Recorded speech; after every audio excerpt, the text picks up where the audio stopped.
Hello guys, welcome to Launchpad education.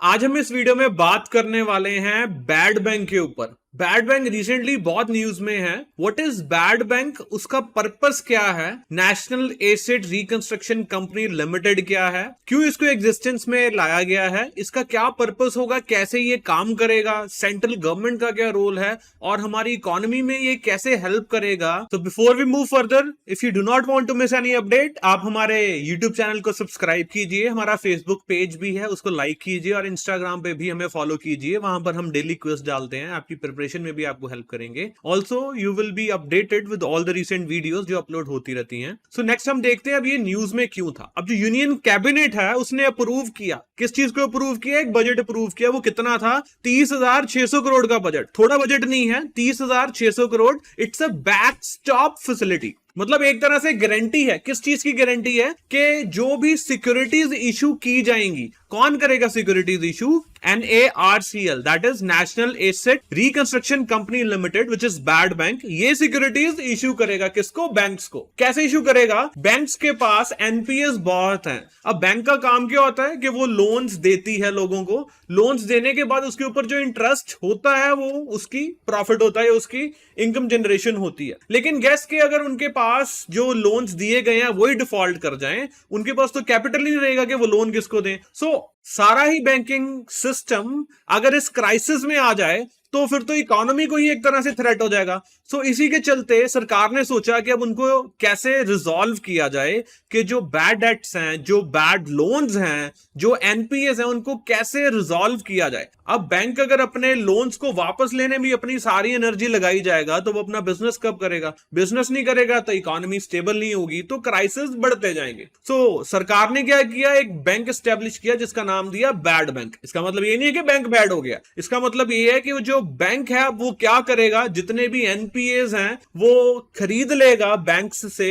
NPS खरीदने के बाद वो अपने बेस पे उसको हैंडल करने की कोशिश करेगा ताकि बैंक्स के ऊपर ये बर्डन कम हो जाए पैसे वापस लाने का। बैंक्स को इससे क्या फायदा होगा कि वो अपने बिजनेस पे प्रॉपर ध्यान दे पाएंगे, उनकी लिक्विडिटी बढ़ेगी, वो कैपिटल रेज कर पाएंगे, बैलेंस शीट साफ होंगी उनकी, और ज्यादा से ज्यादा वो पैसा जनरेट करके अपने बिजनेस में अच्छे से ध्यान दे पाएंगे। अब फिर बैड बैंक कैसे हैंडल करेगा? अब बैड बैंक ने जो एनपीए खरीदा होगा उसको वो मैनेज करने की कोशिश करेगा, उनसे पैसे लेगा, जो भी मैकेनिज्म इन्वॉल्व होगा उससे लेट से वो पूरा पैसा नहीं जनरेट कर पाएगा और उसमें पैसे की शॉर्टेज होगी। What is going to happen? जो गवर्नमेंट है उसने गारंटी दी है कि अगर बैड बैंक फेल हो जाता है उतने पैसे वापस लाने में, लेट्स से 100 रुपए का एनपीए था और बैड बैंक सिर्फ 80 रुपीज जनरेट कर पाया, तो 20 रुपए की सिक्योरिटी का कौन जिम्मेवार है? सरकार जिम्मेवार है। Union cabinet approve 30,600 crore backstop facility for guaranteeing securities to be issued by National Asset Reconstruction Company Limited, that is bad bank.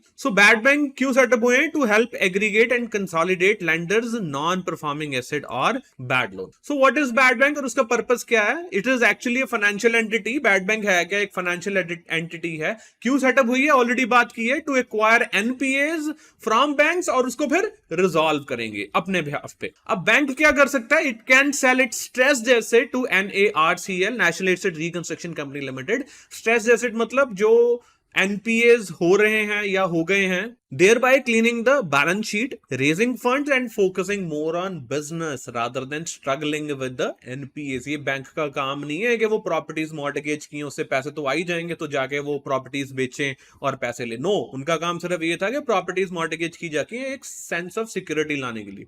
Basic game है कि अब हमें इंटरेस्ट दो, हमारा पैसा यूज किया, अब हमें इंटरेस्ट दो, बात खत्म। What is going to happen? It will enable banks to reach the required level of capital adequacy and mobilise the fresh capital from the market.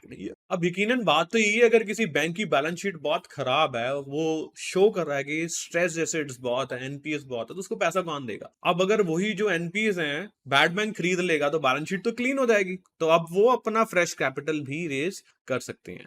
NARCL, which is being set up by lenders and will be 51% owned by public sector banks only. So कर क्या रहा है ये NACL का काम क्या है, कैसे ऑपरेट करेगा ये? सो पहले फेज में इन्होंने क्या बोला, इन्होंने बोला हम 90,000 के जो NPAs हैं उनको रिजॉल्व करेंगे। So it proposes to take over the fully provisioned stress asset of about 90,000 crore in the first phase.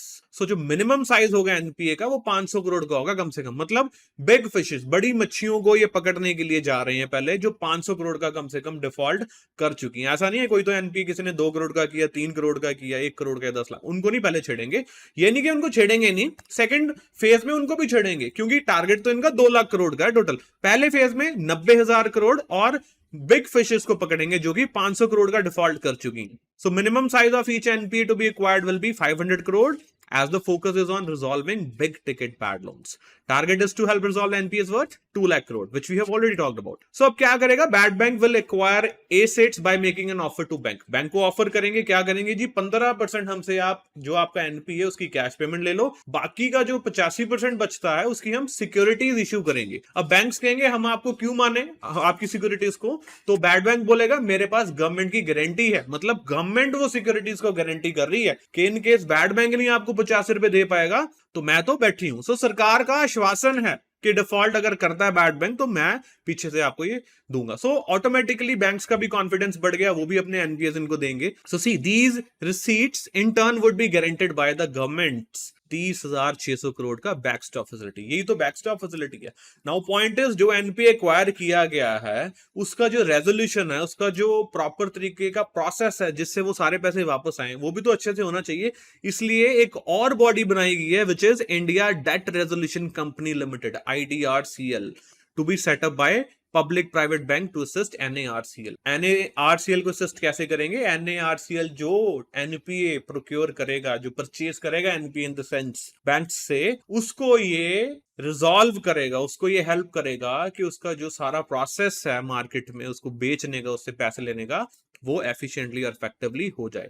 So IDRCL would further manage the acquired assets and try to improve their value for the final resolution. Thereby किसी को losses ना हो। Point ये है कि IDRCL उसको अच्छे से बेचे, उसकी वैल्यू को इंप्रूव करे, जो बैड बैंक बना है वो उनसे खरीद ले NPA, बैंक्स भी ठीक हो जाएं और उनका अगर कोई रिस्क है वो भी सरकार कवर कर ले। सो ऑल इन ऑल कोशिश तो यही है कि इकोनॉमिक क्राइसिस से जो हमारा बैंकिंग सिस्टम जूझ रहा है, पर्टिकुलरली पब्लिक सेक्टर बैंक्स, उससे निजात दिलाया जाए और ये जो काफी सालों से शोर डल रहा है, जो काफी मैकेनिज्म आए हैं, वो एक तरह से कामयाब हो पाए। सो अब देखते हैं सेंटर का क्या रोल होगा इसमें। What is the role of centre? Centre का रोल यही है कि वो बैकस्टॉप फैसिलिटी प्रोवाइड कर रहा है। The government help lend credibility to the resolution process. तो गवर्नमेंट जहां पर इन्वॉल्व हो जाती है वहां पर एक तरह से क्रेडिबिलिटी बढ़ जाती है प्रोसेस की। यही काम है सरकार का। सो जो शॉर्टफॉल होगा, जो हमने शुरू में डिस्कस किया था, फैनी लेट से 100 रुपए का NPA था, वो बिका 80 रुपए में, जो 20 रुपए का शॉर्टफॉल है वो कौन देगा? फिर सरकार देगी। The shortfall if any between the face value of the security receipts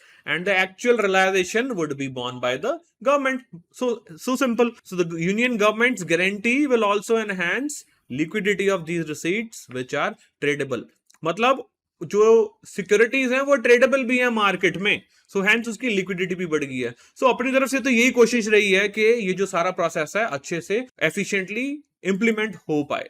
अब देखते हैं लिमिटेशन की बात, कि अगर इतना ही इजी था ये पहले क्यों नहीं दिमाग में, या फिर कोई सक्सेस मॉडल है, उसके बारे में बात करते हैं। देखो, तो गवर्नमेंट का जो रोल है गारंटी करना some part of the NPAs, it could lead to laxity. जो ऑफिसर्स हैं बैंक में वो लथार्जिक हो जाएंगे, एक लैक्सिटी आ जाएगी, चलो सरकार तो ये अब रिजॉल्व कर देगी, तो अपने पार्ट पे वो इजी हो जाएंगे with respect to the NPAs। दूसरा एक स्टडी है जिसमें ये देखा गया था कि 135 बैंक्स जो हैं उनको असेस किया गया था, उसमें देखा गया था that neither recapitalisation nor asset segregation, जो करी जा रही है अब, used in isolation would suffice to spur lending and reduce future NPAs। मतलब फ्यूचर NPAs को कम करना या फिर लैंडिंग को स्पर करना, लैंडिंग को बढ़ाना किसी चीज में हेल्प नहीं किया।